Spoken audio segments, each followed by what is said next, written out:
Last week, I took the guys through some of the stuff that I share with the accelerators, which is really around going from the goal and the evidence of success, which is very much what we talked about in week 1, but then week 2, starting to look at, okay, what are the milestones? What are the steps? What are the staircases that I need to achieve over the course of whatever time frame you're selecting in order to achieve your goals? And our learning from last year very much was that when you do that, when you get crystal clear about the steps, the actions, what's required of me, what do I need to do, what is my action steps, then really there's only one thing left to do, right? And it's not procrastinate. It's just to actually take action. It's to do something and move towards your goals.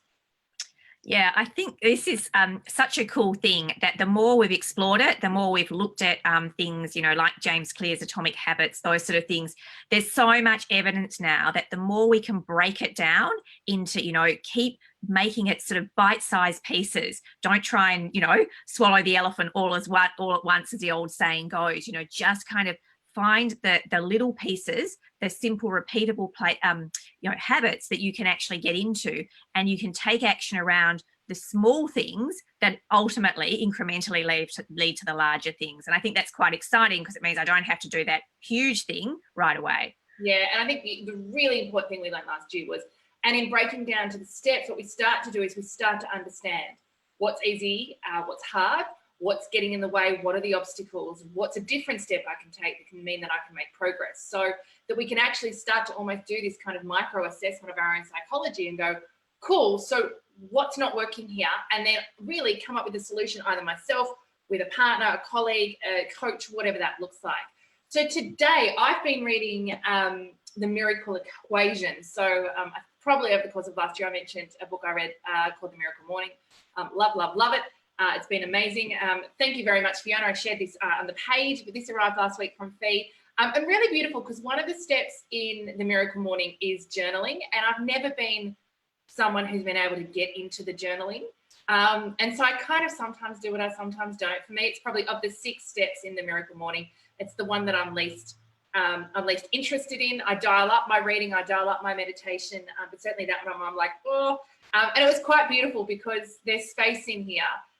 Every week there's kind of questions and space. So it was really beautiful because I have to have such a gorgeous book, but also something that isn't full on in terms of journaling. It's, I think there's 2 or 3 pages you work through every week. So it's a really, it's a beautiful encouragement and the enticement for me to do some more of that journaling. And one of the things that came up as I was reading The Miracle Equation, but also it came back to a book we read last year, and interesting, a colleague shared something on Facebook that tied all of these together, and the book last year was The Alter Ego. But what is it that I need to believe about myself?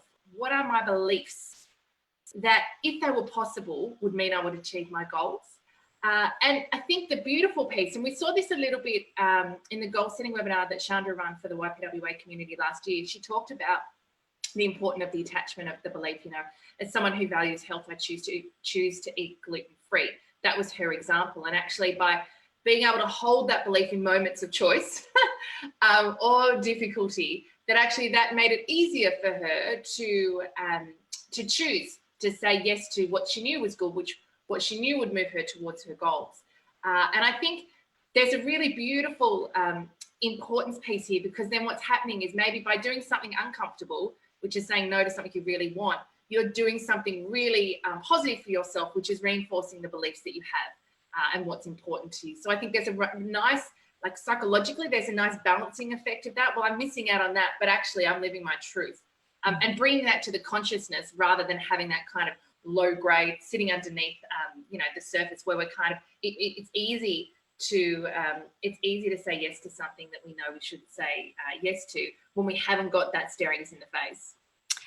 Yeah, I think we started to talk about this a little bit, you know, this kind of really compelling why, you know, something that holds me in that choice moment about why I'm choosing this rather than that, and what that means about myself and my identity. And I think this is the really tricky piece about beliefs, is a lot of them are unconscious. They're operating below the surface. We're not aware of how they're driving our behavior all the time.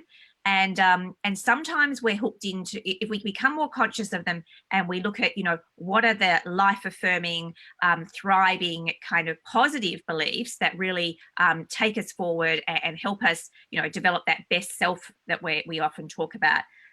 The other side of it is being unconscious to the beliefs that are maybe getting in our way. And these are the self-defeating things. And, you know, they start with you know, the old chestnuts, like, you know, I'm not good enough, or I don't deserve this, or I'm someone who, you know, I can never stick to an exercise regime, or I can never do this, or, you know, and those little voices and those little underlying beliefs that are, as I said, connected into identity, can be really, they can be sitting there just waiting for the moment to step in and kind of reaffirm themselves as equally as the ones that are driving us forward. So I think there's a really nice piece here about getting clear about which are the identity beliefs that are actually serving you and taking you to where you want to go, and which are the ones that are maybe getting in the way, and what are you going to do about those? Yeah, so the frame we'd always use is what's the limiting belief and what's the better belief.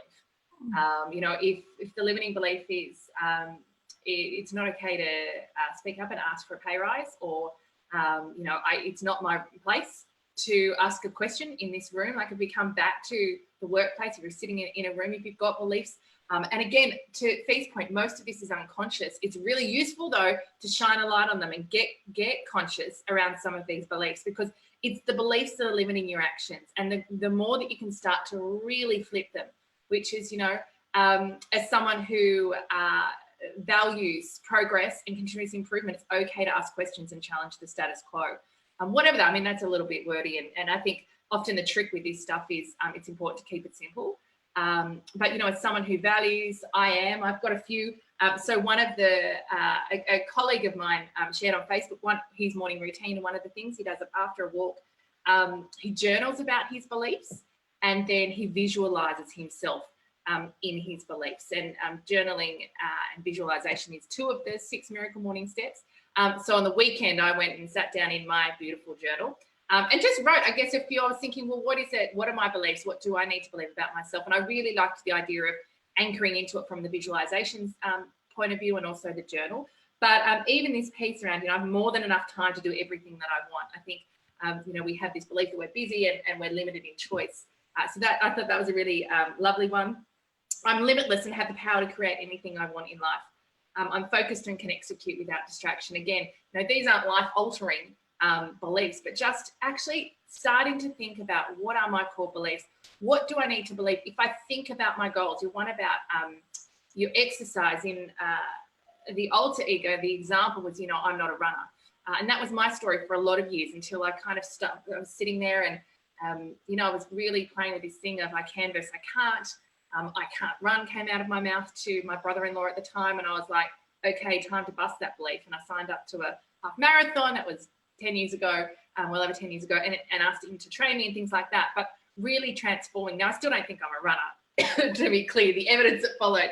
But I moved into, you know, I can run, and running is good for my physical health, and all those sorts of beliefs is what I really circled around. You know, so I think this piece around what is it that you believe, I love.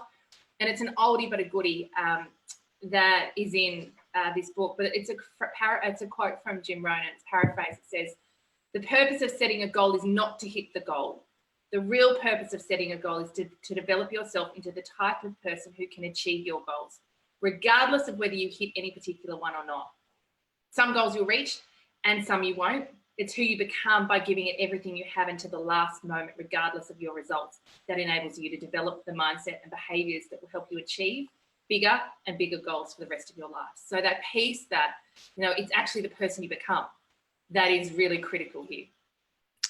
Yeah, I think that's such a beautiful way of framing it, that it's actually, it's not the goal in and of itself. Like, that's a lovely kind of framework, but it's what the choices I'm making day in, day out. You know, as we said, those little choices all along the way, the chunk down, the milestones, that's where we start to really uncover ourselves. We can see those beliefs. We can see the beliefs that are serving us. We can see the ones that are limiting us. And you know, that process, that's where the gold is. You know, that's, as we do that, we get so much clearer about ourselves and the value we have, and we're able to do new things. And that in that we have achieved something, even if we don't get each goal that we set ourselves. Yeah, and importantly, and we really understand our relationship with confidence and are able to really up-level ourselves to what he calls around level 10 success in life. So guys, we're going to leave it there. Great to be with you. Got questions, pop them in the comments below. As always, if you haven't got a copy of the book, want to download a chapter or a workbook, head to the website www.coreconfidence.com.au, and we will be back with you next week. See you.